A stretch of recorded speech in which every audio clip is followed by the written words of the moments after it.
Assalamualaikum warahmatullahi wabarakatuh. Alhamdulillah, nahmaduhu wa nasta'inuhu wa nastaghfiruh wa na'udzu billahi min syururi anfusina wa min sayyiati a'malina. May yahdihillahu fala mudhillalah wa may yudhlil fala hadiyalah. Asyhadu an la ilaha illallah wahdahu la syarikalah wa asyhadu anna sayyidana Muhammadan abduhu wa rasuluh.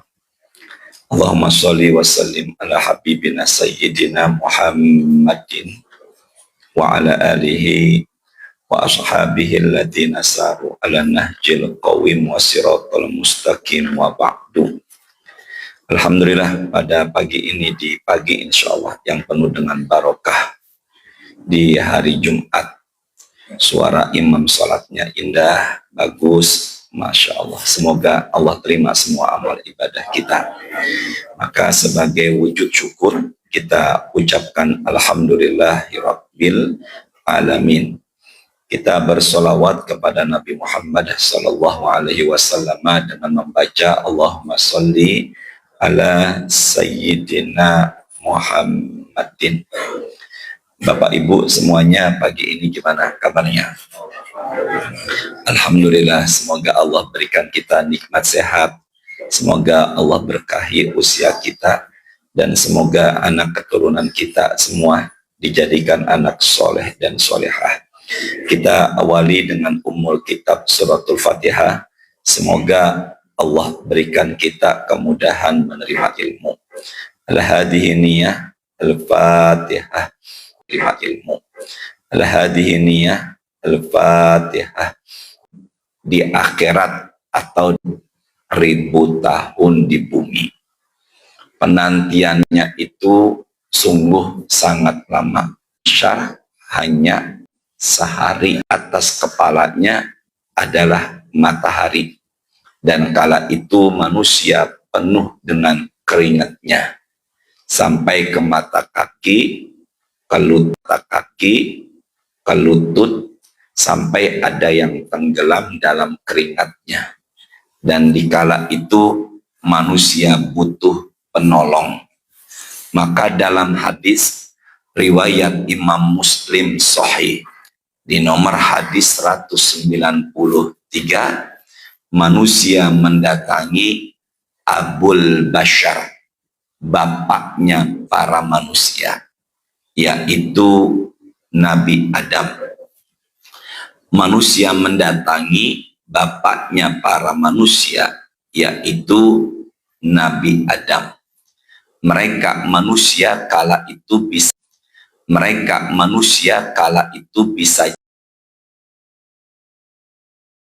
Adam dimintai pertolongan untuk segera, nih yang digaris bawahi ya, untuk segera proses hisab pakai ba, hisab, untuk segera agar Allah cepat memproses hisabnya. Tapi Nabi Adam tidak bisa memberikan menghisab, proses hisab, karena penantiannya sangat lama. Penyebab Nabi Adam malu minta kepada Allah dalam hadis, karena Nabi Adam pernah pernah Allah memerintahkan Nabi Adam untuk tidak mendekati pohon. Pohon itu dikenal dalam Quran surat ke-20 Toha ayat 120, Syajaratul Khuldi. Syajaratul Khuldi. Pohon itu dikenal dengan sebutan pohon apa? Khuldi. Khuldi itu kekal. Kalau pohon khuldi, maka kita umumnya menyebutnya buahnya pun buah. Buah Adam bukan hanya mendekati, tapi juga memakan. Dan inilah yang membuat Nabi Adam tidak bisa minta kepada maka Nabi Adam perintahkan kepada manusia agar mendatangi Nabi dan roh manusia agar mendatangi Nabi dan roh dan syafaat. Nabi Nuh mengatakan dalam satu hadis, beliau tidak bisa memberikan syafaat karena pernah mendoakan kaumnya. Apa doa Nabi Nuh untuk siapa tadi? Kaumnya, yang membuat beliau malu untuk meminta apa tadi? Syafaat. Kita buka Quran, Pak. Suratnya 29. Ayatnya 14.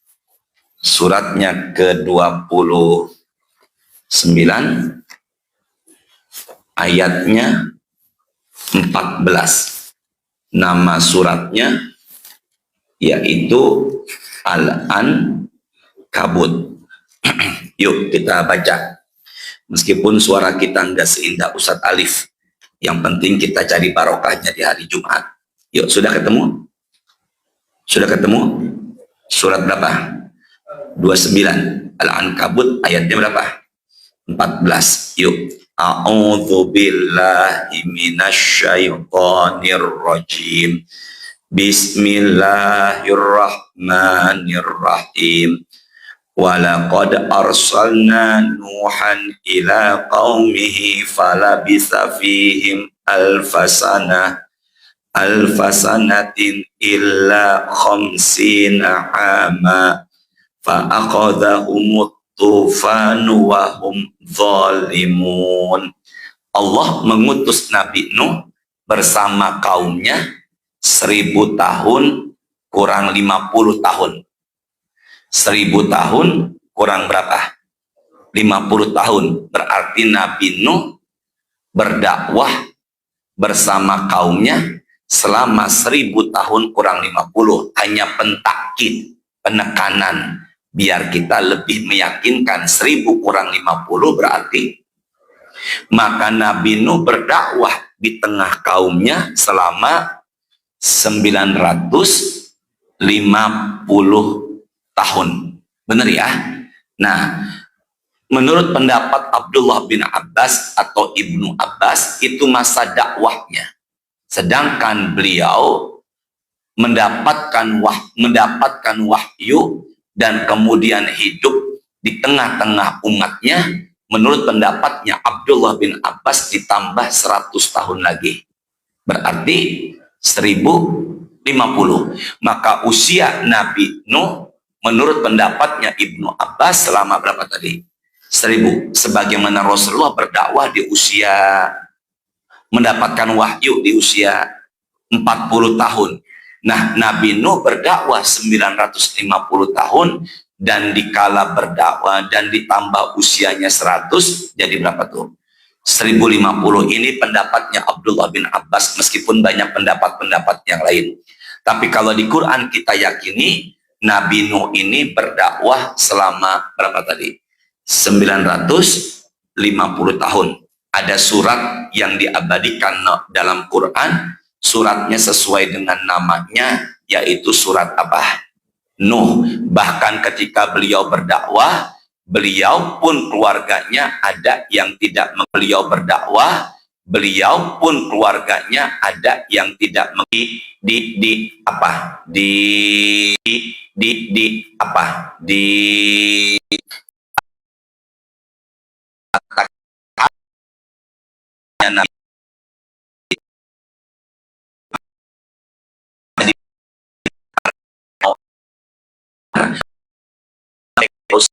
ini bapak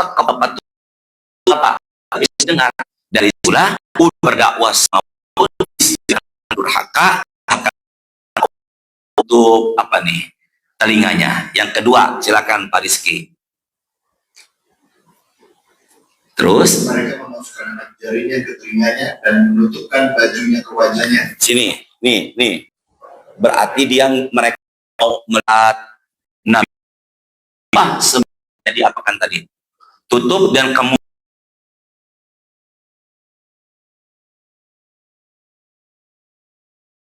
merem, lonjor kakinya, nyender di tembok. Ustadz jangan baperan. Bener ya? Makanya bapak yang nyender silakan nyender. Tapi diceritain meninggal orang lagi ngaji nyender.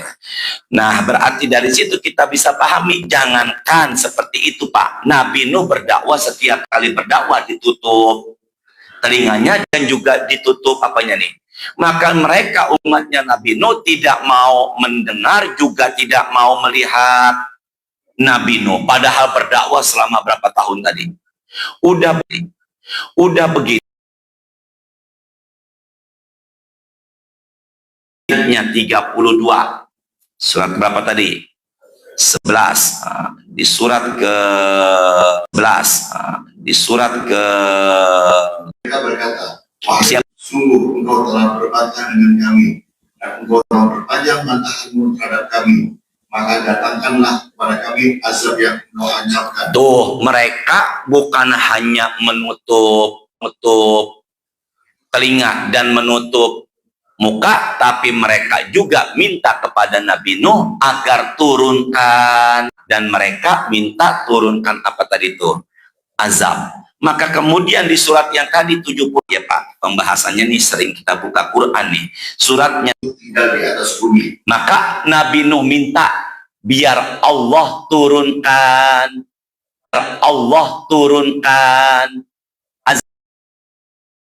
karena engkau biarkan ya Allah mereka umatku, kaumku, orang-orang kafir tinggal di muka bumi. Pernah gak Nabi Nuh mendoakan kepada umatnya agar Allah turunkan azab? Pernah. Dan inilah yang membuat Nabi Nuh malu untuk syafaat. Di mana tadi? Di mana? Di padang mahsyar. Ada memakan buah khuldi. Kalau Nabi Nuh pernah mendoakan umatnya agar turunkan apa tadi itu? Azab. Coba lihat ke depan. Tidak lihat Quran. Gunung. Coba lihat sini. Semuanya. Ini adalah Taif. Berarti Taif posisinya ada di mana Pak? Di tengah-tengah antara dua gunung. Nabi Muhammad pernah nggak berdakwah semasa hidupnya ke Taif? Pernah, tapi bukan malah disambut, justru malah disambit. Beliau ditemani Zaid bin Harisah. Kemudian beliau duduk bersandar di bawah pohon kurma. Saya ulangin ya, beliau bersandar di bawah pohon apa tadi itu? Setelah disambit sama penduduk, maka kemudian dalam hadis Allah mengutus malaikat Jibril untuk menyampaikan kepada Rasulullah yang sedang bersandar di bawah pohon korma. Malaikat, gunung ini juga ada malaikat, dan malaikat penjaga gunung bicara, Allah sudah mengizinkan jika engkau menghendaki maka kami akan hancurkan dua gunung ini dan kami timpakan kepada penduduk Taif. Bisa dipahami nggak? Tapi Nabi Muhammad mengatakan, bal arju ayukhrijallaha min aslabihim man ya'budullaha wa la yusyriku bi syai'a. Jangan wahai malaikat penjaga gunung, aku berharap di kemudian hari anak cucu penduduk Taif ini berbondong-bondong masuk Islam, beriman kepada Allah. Jadi Rasul pernah nggak mendoakan umatnya agar turunkan azab? Meskipun beliau dalam keadaan dicimpahi. Inilah yang Nabi Muhammad nanti di kemudian hari bisa memberikan syafaat. Do you understand? Pasti belonjorlah. Ustadz nggak baperan. Karena Nabi Nuh, wah dia nutup begini juga jadinya. Ya, Masya Allah, belonjorlah Pak Pasis. Maka kalau begitu apa yang terjadi? Maka itulah yang membuat Nabi Nuh tidak bisa, malu untuk meminta apa tadi? Pak, kalau umpama nih saya ditimpahi, kemudian udah diizinkan Allah, datanglah malaikat penjaga gunung Hashim. Allah udah mengizinkan, jika engkau menghendaki, aku akan timpahkan dua gunung ini ke penduduk Taif. Kira-kira gimana ngomong saya? Libas. Udah hancur bondong-bondong umat Islam dari kampung Taif masuk ke dalam apa tadi? Islam. Rasul nggak pernah mendoakan umatnya. Bisa dipahami semuanya? Maka Nabi Nuh mengatakan, datanglah kepada Nuh. Satu hari di sana di muka bumi berapa tadi? Penantiannya lama. Apa ucapan Nabi Ibrahim? Pak, tolong sini dulu, lihat semuanya. Ibu semuanya tolong lihat. Nih, hadisnya nih. Tuh, kelihatan nggak nih? Pak Rizky, kelihatan nggak? Enggak, maksud saya tulisannya ada nggak? Nabi Ibrahim malu meminta apa tadi? Syafaat karena semasa hidupnya pernah berbohongnya tuh ada banyak perselisihan di kalangan ulama. Ulama banyak mengatakan sebenarnya itu bukan bohong secara hakiki, tapi bohong secara maknawi. Karena Nabi itu sebenarnya adalah maksum, tidak memiliki apa? Dosa. Tapi Nabi Muhammad sendiri yang menyatakan dalam hadis, kalau Nabi Ibrahim pernah berbohong berapa kali tadi itu? 3 kali. Ya Allah, Bu, Pak, seumur hidup buat berbohong 3 kali. Seumur hidup. Kalau Ustadz, udah biasa aja, biasa aja. Ya Allah, Nabi Ibrahim bohong berapa tadi itu? Dah, sini dulu. Kota Kairo, Mesir, dulunya namanya adalah Memphis. Apa tadi namanya? Kota Madinah, dulunya namanya Yasrib. Apa tadi namanya tadi? Yasrib. Irak, dulunya namanya adalah Babilonia. Apa tadi namanya? Enggak, ngomong babi jangan ditahan, kemudian ke saya lagi matanya. Sini, Babilonia. Apa tadi? Roni.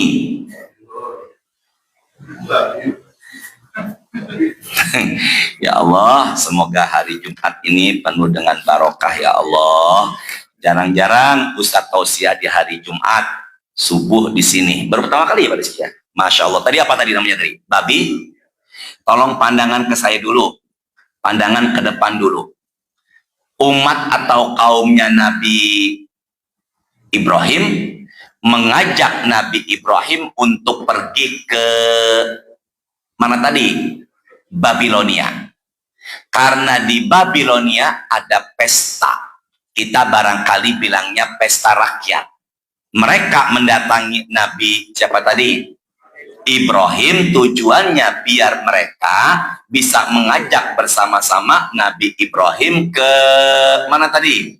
Ke Babilonia. Dan sebenarnya inilah saat-saat di mana Nabi Ibrahim berharap agar umat kaumnya pada pergi dan kampungnya ditinggali orang, sepi, nggak ada orang, hanya Nabi siapa tadi. Tapi gimana caranya Nabi Ibrahim menolak mereka?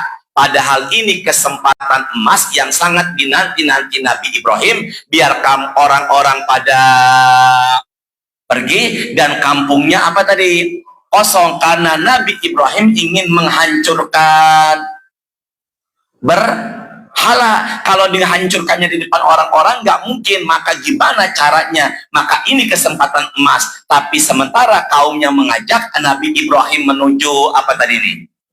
Maka kemudian Quran suratnya 30 tadi 37. Ya Allah, ya handphone, buka Quran, semoga dibalas dengan balasan yang berlipat. Surat apa 37 Bapak Ibu? Sofat. Apa namanya? As-Sofat. Sudah belum? Sudah? As-Sofat. Sudah? As-Sofat. Ayatnya 88. Bismillahirrahmanirrahim. Pak Rizky siap-siap. Fanazara nazratan fin nujum. Silakan Pak Rizky. Lalu dia memandang sekilas ke bintang-bintang. Ulangi lagi. Lalu dia memandang Jenak. Saya baca tafsir ayat. Pak Ustadz, maksudnya ini adalah trik Nabi Ibrahim bagaimana cara mencari alasan. Maka beliau seakan-akan terkadang kita gimana cara mencari alasannya. Kadang begini nih, saya sih. Duh gimana ya, apa nih, apa ini? Garuk-garuk. Nabi Ibrahim nggak garuk-garuk. Tapi Nabi Ibrahim malah justru apa tadi? Melihat apa? Kemudian Nabi Ibrahim itu hanya trik gimana cara nolaknya ya. Kalau saya tadi apa tadi gimana ya? Apa nih gimana nih?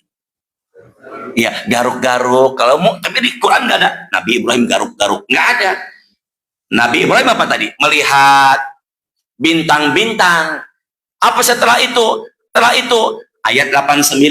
Faqala inni sakim. Silakan Pak Rizky. Kemudian dia Ibrahim enggak. Jangan ragu dong, padahal sehat enggak? Maka Nabi Ibrahim berbohong, mengaku dirinya sedang sakit tujuan, mengaku dirinya sedang sakit tujuannya.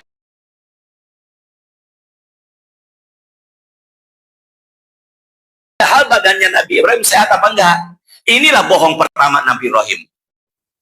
Mengakui dirinya sedang sakit, padahal badannya hati. Makanya ada yang bilang sakit. Kalau Bapak baca tafsirnya ada pendapat mengatakan sakitnya Nabi Ibrahim di sini adalah sakit hati. Beliau sangat sakit hatinya. Beliau sangat kecewa. Beliau sangat marah karena umat kaumnya menyembah. Sangat marah karena umat kaumnya menyembah.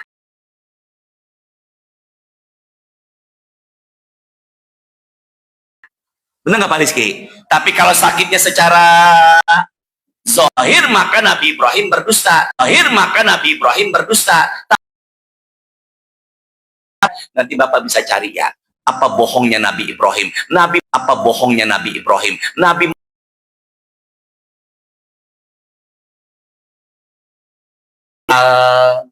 sehat. Ya.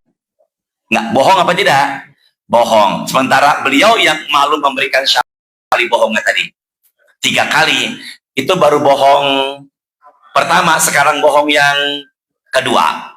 Bohong kedua Nabi Ibrahim diabadikan dalam pusat yang sombong, dikit-dikit bahasa Inggris. Ada yang mana dia orangnya? 21 Al-Anbiya ayatnya 62. Ayat sudah belum? Sudah belum? Sudah belum? Sudah belum?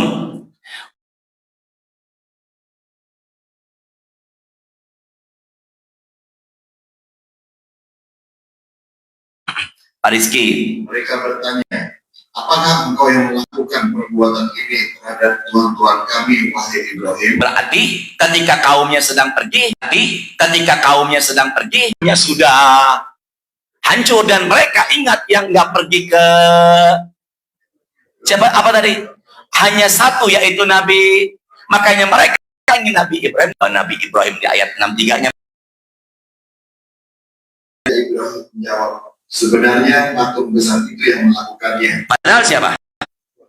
Padahal jangan Ibrahim aja dong pakai Nabi. Padahal siapa tadi? Nabi. Tapi beliau berpikir kalau Tuhannya yang mereka sembah tidak bisa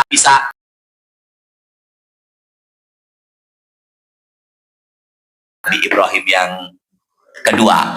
Beliau mengakui kalau yang menghancurkan berhalanya adalah yang apa tadi? Yang paling besar. Padahal siapa? Mengatakan kalau yang menghancurkan adalah apa tadi itu? Berhala yang besar. Padahal yang menghancurkan adalah makanya umatnya gimana mau bicara sama patung. Dah sampai sini. Sampai sekarang bohong yang keberapa nih? Nah, bohong yang ketiganya Nabi Ibrahim nggak diabadikan di Quran. Bohong yang ketiga Nabi Ibrahim adanya di hadis. Bapak cari dari Al-Fatihah sampai An-Nas, bohongnya Nabi Ibrahim yang ketiga nggak ketemu. Adanya di mana tadi? Hadis. Apa itu Ustadz? Nabi Ibrahim istri pertamanya namanya Nah, ya Allah mudahkan Masjid Nurul Qalbi, ya Allah. Nabi Ibrahim, istri pertamanya namanya, nggak usah ngeliat karpet, nggak usah ngeliat plafon, apa ya, nggak ada di plafon sama di karpet. Istrinya Nabi Ibrahim yang pertama, Bapak nambahin Siti karena Indonesia. Kalau di Arab nggak ada Siti, namanya Sayyidah. Apa tadi namanya tadi? Sayyidah itu bahasa Arab. Kalau kita barangkali nyebutnya adalah tuan. Kalau perempuan berarti apa? Nyonya. Sayyid itu bisa jadi pemimpin tuan. Tapi kalau kita bilangnya barangkali biar gampang apa? Nyonya.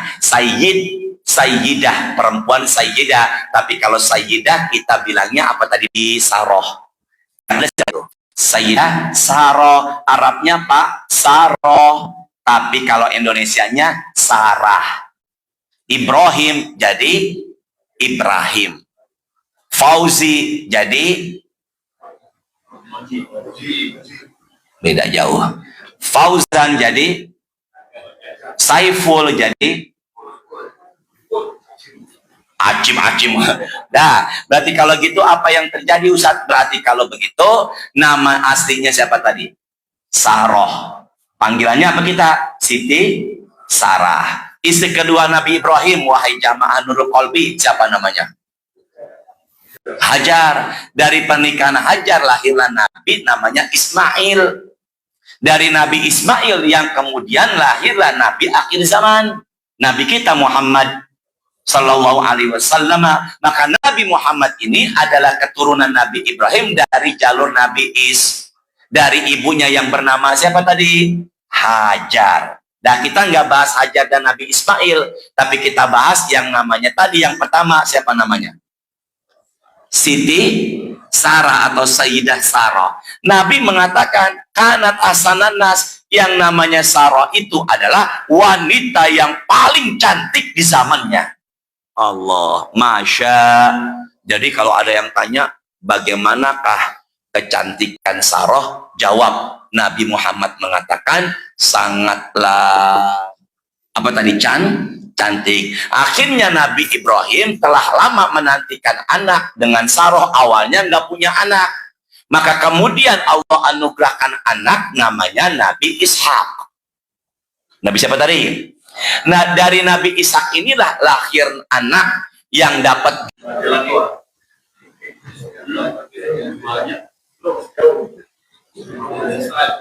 apa tadi? Cukup apa terus? Bisa nggak? Cukup apa terus? Bisa nggak? Nabinya siapa? Nabi. Maka ada pendapat ketampanan Nabi Yusuf mengikuti buyutnya, nenek buyutnya. Siapa tadi? Sarah itu sangat cantik. Kemudian punya anak Nabi Ishak. Nabi Ishak punya anak Nabi Yakub. Nabi Yakub punya anak Nabi Yusuf, sangat tampan. Ada pendapat ketampan alumni SMP, SMA bapak atau kuliah. Bapak ngelihat teman bapak hitam, istrinya juga hitam, anaknya putih. Jangan bilang ini anak siapa. Bisa jadi ini anak ngikuti.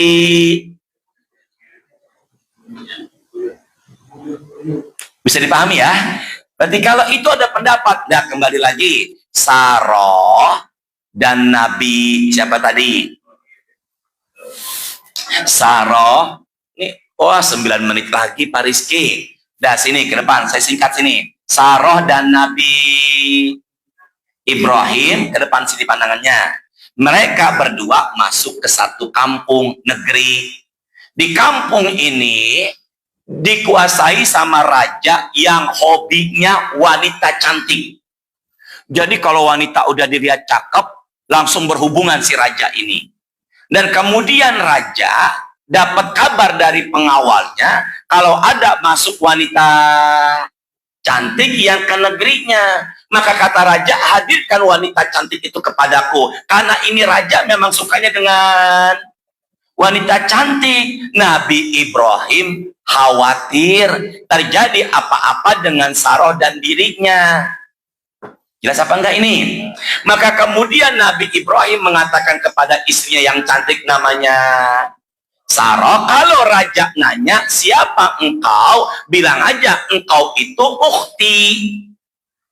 Apa ukhti? Saudari aku. Padahal istri, karena kalau seandainya Nabi Ibrahim mengaku adalah suaminya, sama raja diapakan lehernya? Dipenggal. Bapak dan istri menghadiri temu alumni kuliah Bapak atau SMA.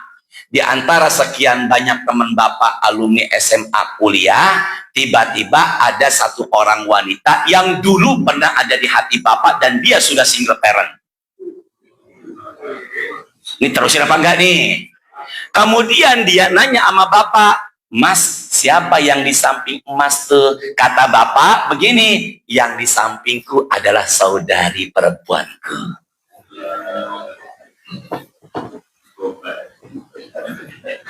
Boleh nggak begitu? Boleh nggak Pak Roni begitu? Boleh kalau pengen lehernya dipenggal sama raja. Sementara kan Nabi Ibrahim begitu. Ya, saya tanya, bohong apa tidak itu? Itulah bohong Nabi Ibrahim yang keberapa tadi? Menyatakan bahwa istrinya adalah saudarinya. Padahal apa siapa tadi? Istrinya. Belum selesai ceritanya. Tapi 6 menit lagi.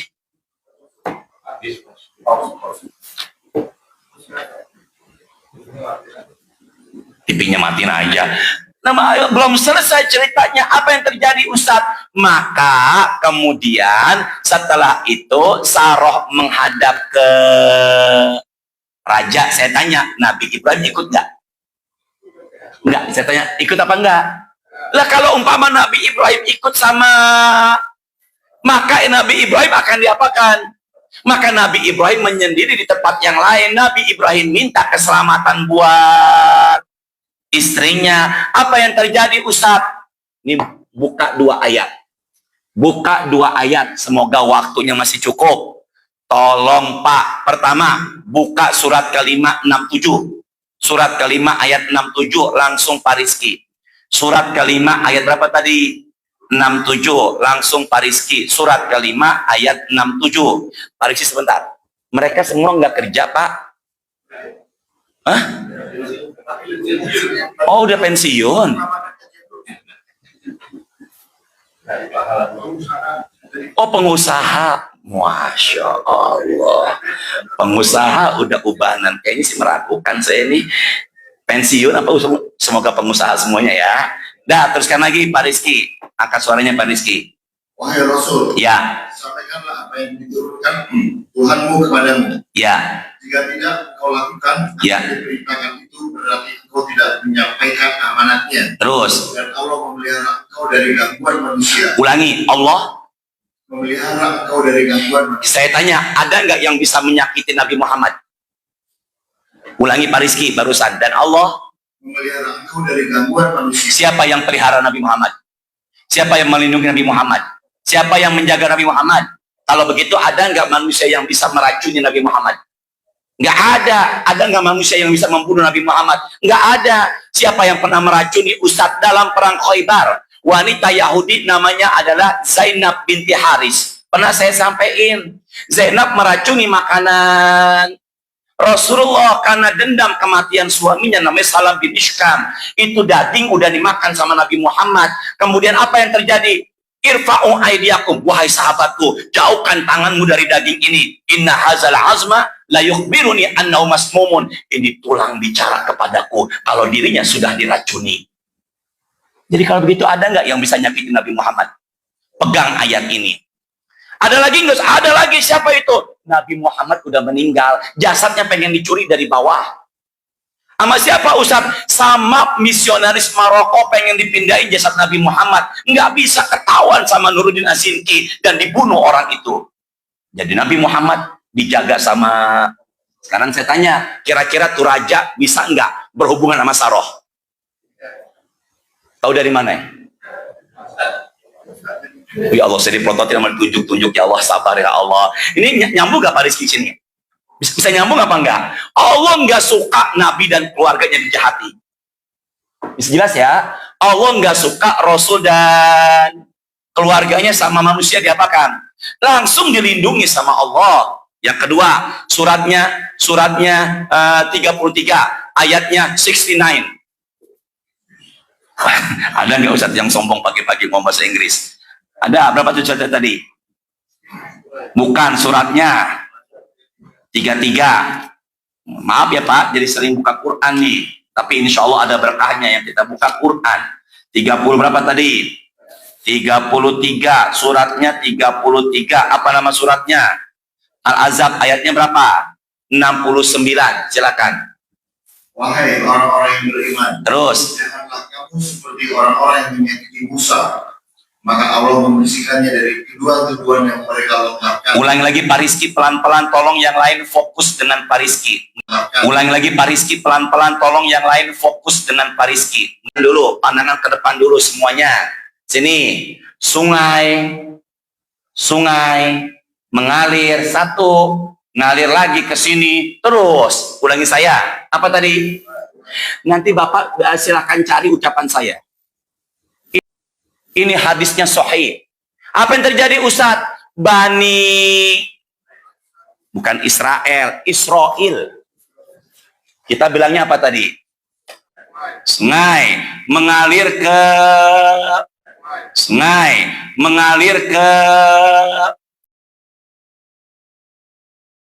pandangan ibu bapak semuanya. Bani Israel punya kebiasaan syariat zaman dulu. Mandi kan berarti buka baju. Mereka itu ini syariat zaman dulu. Syariat bukan zaman Nabi Muhammad. Syariat zaman dulu kalau Bani Israel kalau mandinya apa tadi? Bareng. Maka mereka mandinya bareng. Saling melihat. Auratnya Nabi Musa nggak suka kalau mandinya bareng dengan Bani. Makanya Bani Israel menuduh itu Musa nggak mau mandi bareng sama kita. Itu Nabi Musa kenapa nggak mau mandi bareng? Karena badannya gatal.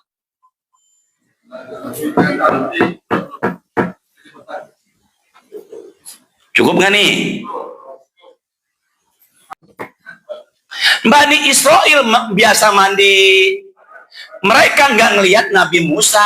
Makanya mereka akhirnya menuduh Nabi Musa. Itu Musa kulitnya gatal-gatal. Ada penyakit sopak lep.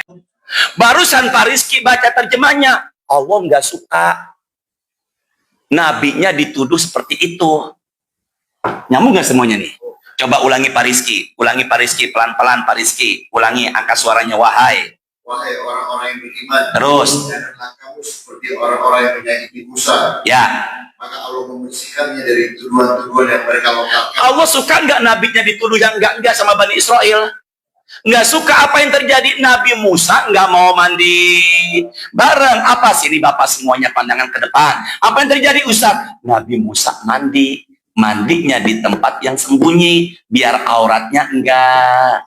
Maka Nabi Musa malu auratnya kelihatan. Tapi dengan begitu Bani Israel menuduh kalau Nabi Musa punya penyakit gatal kulit. Apa yang terjadi? Nabi Musa mandi di kejauhan. Sebelum mandi Nabi Musa buka baju, kemudian bajunya ditaruh di atas batu. Dengan izin Allah, batu yang di atasnya ada baju Nabi, maka batu ini terbang. Cari Pak ucapan saya sahih apa tidak? Ini sahih. Batu terbang di zaman Nabi Musa. Membawa baju. Batu ini terbang membawa baju. Apa yang terjadi? Nabi Musa ngejar-ngejar tuh batu. Dan dalam hadis mengatakan al-hajar saubi. Ya hajar saubi. Sambil bawa kebiasaan ya hajar sobi, batu pakaianku, batu. Bisa ngejar batu pakai pakaian apa enggak? Orang pakainya di atas batu. Nabi Musa ngejar-ngejar batu yang di atasnya ada. Maka kemudian ngejar-ngejar batu yang di atasnya ada. Maka kemudian tibalah jatuhlah ini batunya diperkumpul. Maka kemudian Nabi Musa membawa Ternyata batu ini adanya jatuhnya di perkumpulan Bani Israel. Maka kemudian Bani Israel ngelihat, ternyata tuduhan kami selama ini salah. Mereka melihat badannya Nabi Musa, Masya Allah, begitu mulus. Allah nggak suka. Itu maka Nabi Musa ngambil apa tadi itu, bajunya dan batu angkatnya Nabi Musa. Nanti ingeti saya Pak Rizky, malaikat maut ditampar matanya sama Nabi Musa. Nanti saya bawa kitab Sohma Nabi Musa. Jadi Allah nggak suka Nabi Musa dituduh punya apa tadi itu, penyakit lepra, gatal-gatal. Maka batu di zaman Nabi Musa bisa terbang. Kalau begitu saya tanya, bisa nggak Saroh maaf diperkosa sama raja? Maaf, diperkosa sama raja. Bisa nggak? Bisa aja. Rahmat. Di sama raja. Selesai cerita ini. Next, insya Allah to be continue. Ya Allah, Pak siapa namanya? Pak Gung, Saubri, sabar. Entah kapan, insya Allah kita teruskan lagi. Thank you. Ya, belum apa yang terjadi? Apa yang terjadi ketika Saroh ada di hadapan raja? Apakah raja bisa berhubungan dengan Saroh? Ingat dua ayat tadi. Nabi Muhammad dijaga sama Allah, nggak bisa diracuni, dan Nabi siapa tadi? Musa. Allah nggak suka kalau dituduh punya hati-hati Pak. Ini kalau di antara kita ada yang semalam tahajud, ada yang istiqomah tahajud, ada yang puasa sunnah terus dengan Kamis Ayamul Bid, yang istiqomah.